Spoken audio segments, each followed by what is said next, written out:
नमस्कार प्रेक्षकांनो, आजच्या एपिसोडमध्ये इथे आता गीता म्हणत असते की या घरामध्ये मी राहणार नाही आहे. आत्ताच्या आता हे घर सोडून मी निघून जाते. तेव्हा मानसी म्हणते, काय झालं गीता वहिनी, तुम्ही असं का करताय? तेव्हा इथे गीता म्हणत असते, सांग ना, तुझ्यावरती विश्वास ठेवून मी या घरामध्ये आले होते ना, माझ्या संसाराला नवीन सुरुवात केली होती. पण आता मला कळतंय, ज्या मुलीवरती मी विश्वास ठेवला तिला मी माझी बहीण, माझी मैत्रीण अगदी सगळंच मानलं. तिने माझा विश्वासघात केलाय. या घरामध्ये तू मला तर घेऊन आलीस ग, पण तू तेजस भाऊजींबरोबर हे जे काही नवरा बायकोचं नाटक करतेस ते आम्हाला कळणार नाही असं वाटलं का तुला? ते मला सगळं काही कळलंय मानसी. मला माहिती आहे तू इथे तेजस भाऊजींबरोबर नवरा बायकोचं फक्त नाटक करतेस. सगळं काही नीट झाल्यानंतर तू हे घर सोडून जाणार आहेस ते सुद्धा कळतंय मला. मग काय ग, तू आमची फसवणूक का करतेस? बरं झालं हे गायत्री वहिनींना कळलं नाही की तू या घरामध्ये फक्त थोड्या दिवसांसाठीच आली आहेस. नाहीतर आता घरातून बाहेर काढले नंतर मला तर वाटतंय की बुलडोझर आणून त्यांनी हे प्रभू निवास जमीनदोस्तच केलं असतं, जर त्यांना हे सत्य समजलं असतं तर. तेव्हा प्रेक्षकांनो, इथे आता गायत्री ती 27 तारीख बघत असते. तेव्हा तिथे आता दिनेश येतो आणि म्हणतो, हे काय, तू या 27 तारखेला गोलका करून ठेवली आहेस गायत्री?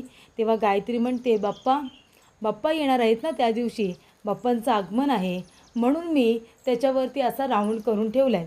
तेव्हा इथे दिनेशला माहितीच नसतं की 27 तारखेला तिचे वडील परत येणार आहेत. तेव्हा प्रेक्षकांनो, इथे आता गीता म्हणत असते, सांग ना ग मानसी, तुझ्यामध्ये आणि गायत्री वहिनींमध्ये फरक काय आहे ग?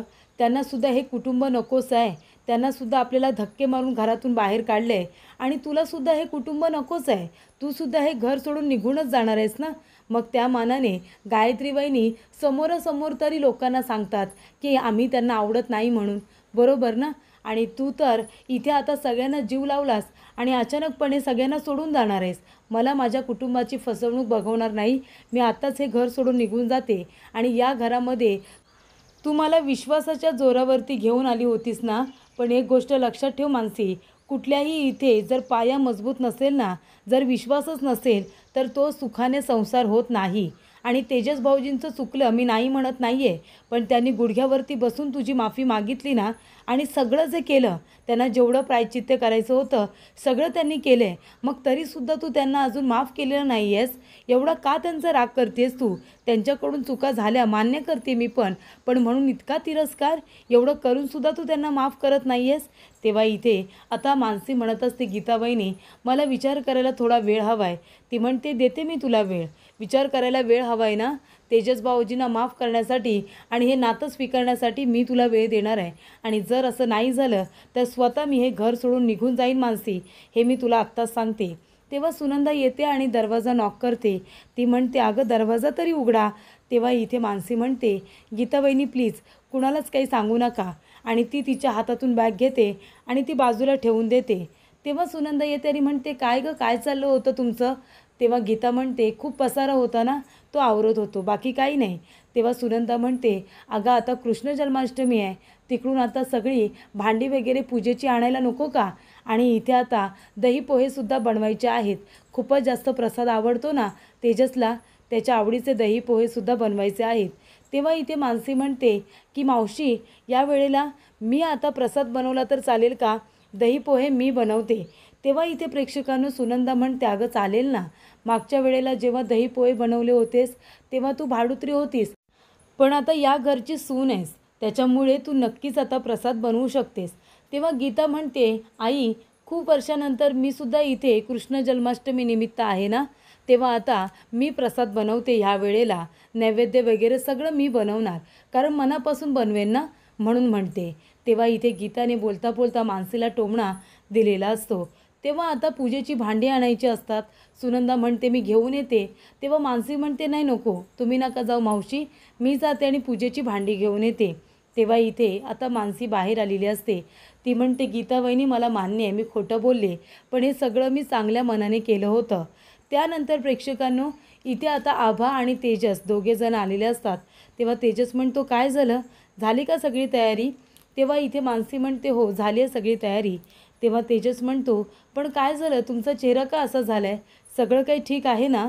तेव्हा ती म्हणते, हो सगळं काही ठीक आहे, पूजेची भांडी आणायची आहेत ना, तीच आणायला जाते. तेव्हा तेजस म्हणतो, मी काय म्हणतो, पूजेची भांडी मीच आणायला जातो आणि येता येता ते लेटरसुद्धा घेऊन येतो.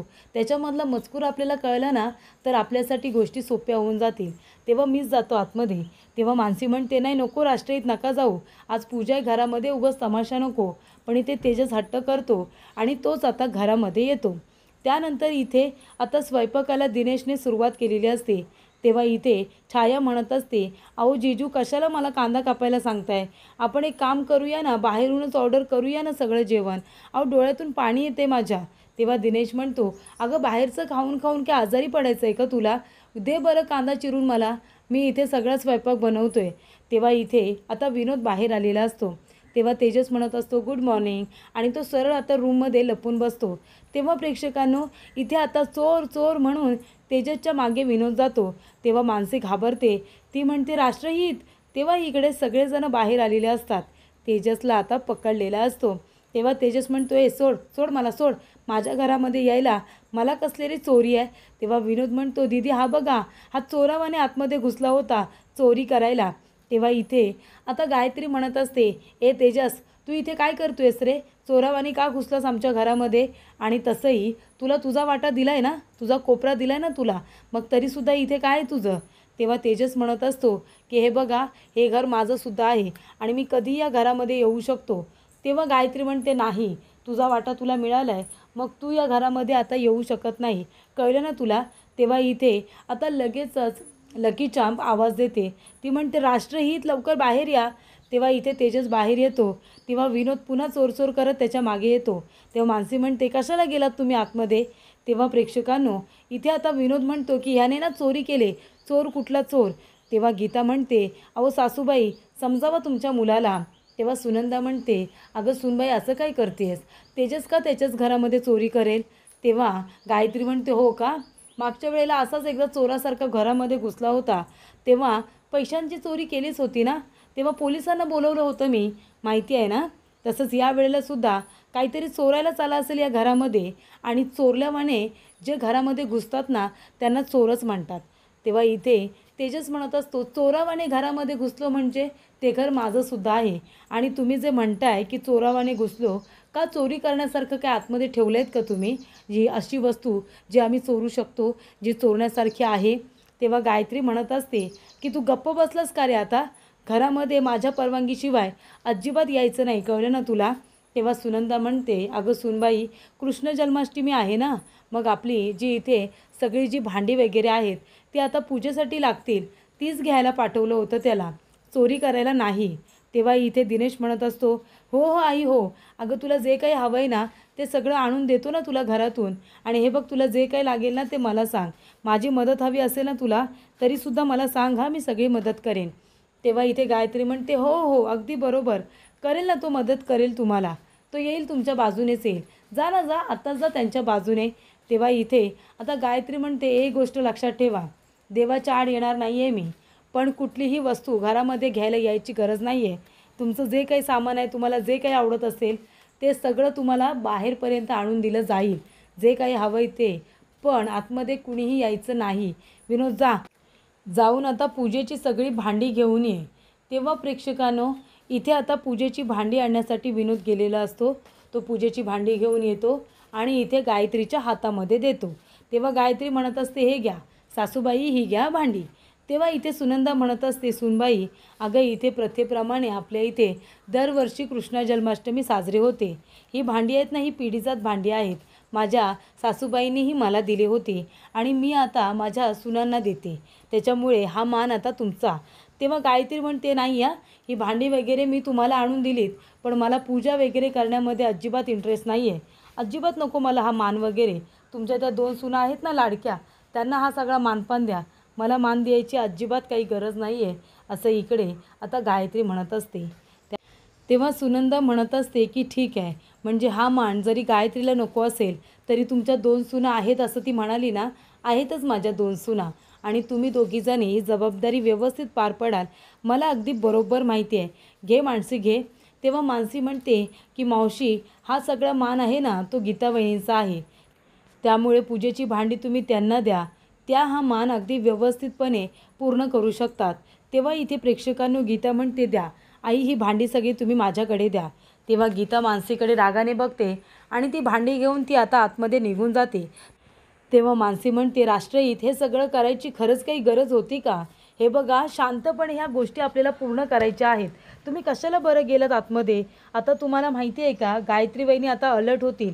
कुठे शांतपणे आपल्याला आता ते एन्व्हलप गायब करता आलं असतं तर तुम्ही जाऊन त्यांना हुशार केलं. काय गरज होती हो तुम्हाला हे सगळं करायची? तेव्हा प्रेक्षकांनो, तेजस म्हणतो की बरं बरं ठीक आहे, आता पुन्हा अशी चूक होणार नाही आहे. आपण जे काही करू ते खूपच हुशारीने करू. त्यानंतर प्रेक्षकांनो, कृष्ण जन्माष्टमी निमित्ताने सगळी तयारी अगदी जय्यत करण्यात आलेली असते. पाळणा खूपच सुंदर सजवलेला असतो. तेव्हा इथे आजूबाजूच्या बायका म्हणत असतात की सुनंदा, अगं तयारी खूप उत्तम केली आहे, पण ह्या वेळेला पाळणा बाहेर का, अंगणामध्ये? तेव्हा इथे मानसी म्हणत असते, कसं तुळशीच्या बाजूला अंगणामध्ये डेकोरेशन छान वाटते ना, म्हणून अंगणामध्ये डेकोरेशन केलं आहे. तेव्हा इथे बाजूची बाई म्हणते, बघितलंत ना, धाकट्या सुनेने परिस्थिती कशी सांभाळून घेतली, कसं इथे सांभाळून घेण्यासारखं उत्तर दिलं. त्यानंतर प्रेक्षकांनो, इथे आता बायका बसलेल्या असतात. त्या म्हणत असतात, अहो सुनंदाताई, इथे तुमच्या 2 सुना आहेत हो, पण तुमची सगळ्यात मोठी सून कुठे आहे? ती नाही येणार की काय पूजेला? तेव्हा दिनेश म्हणतो, येते ना ती येतच असेल, आलो, मी तिला बोलावून आलो हां. तेव्हा दिनेश गायत्रीला बोलवायला जातो, पण गायत्रीने स्पष्टपणे आधीच सांगितलेलं असतं की तिला या पूजामध्ये वगैरे अजिबात काडी मात्रसुद्धा इंटरेस्ट नाही आहे. त्यानंतर बायका म्हणत असतात, अहो सुनंदाताई, आता तुमची मोठी सून कधी येईल काय माहिती, ती येईपर्यंत आता वाट बघायची आहे की आपण कार्यक्रमाला सुरुवात करूया? तेव्हा सुनंदा म्हणते, नाही नाही, गायत्री येईल तेव्हा येईल, तिला उशीर होत असेल, आपण एक काम करूया, माझ्या 2 सुना आहेत ना, त्या पूजा करतील. ये बरं गीता, तू बस इथे, हळदी कुंकू व्हा आणि पाळणा हलवून घे बरं, उशीर होतोय. तेव्हा इथे गीता आता पूजेला बसते, छान हळदी कुंकू वाहते, पूजा करते आणि मग इथे आता पाळणा हलवायला सुरुवात करते.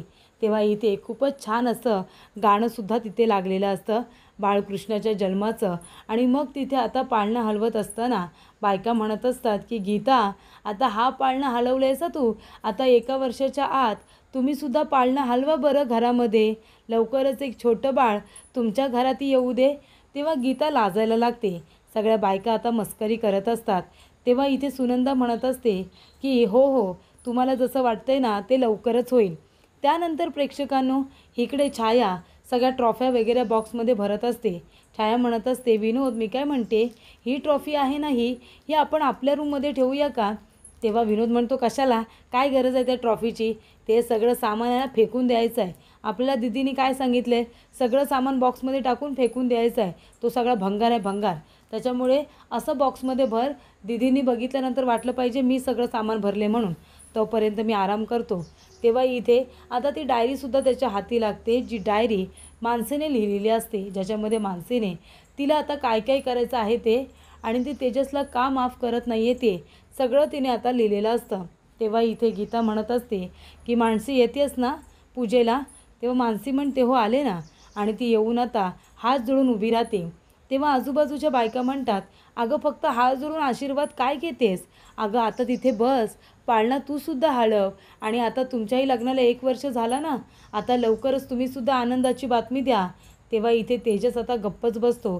तेजस आणि मानसी दोघेही नवरा बायकोसारखे राहण्याचं नाटक करत आहेत. ही गोष्ट गीताला माहिती आहे, बाकी कुणाला नाही, आणि त्यामुळे इथे आता मानसी इथे थांबत नाही, कारण जी जबाबदारी ती पारच पाडणार नाही आहे ती घ्यायलासुद्धा थांबत नाही.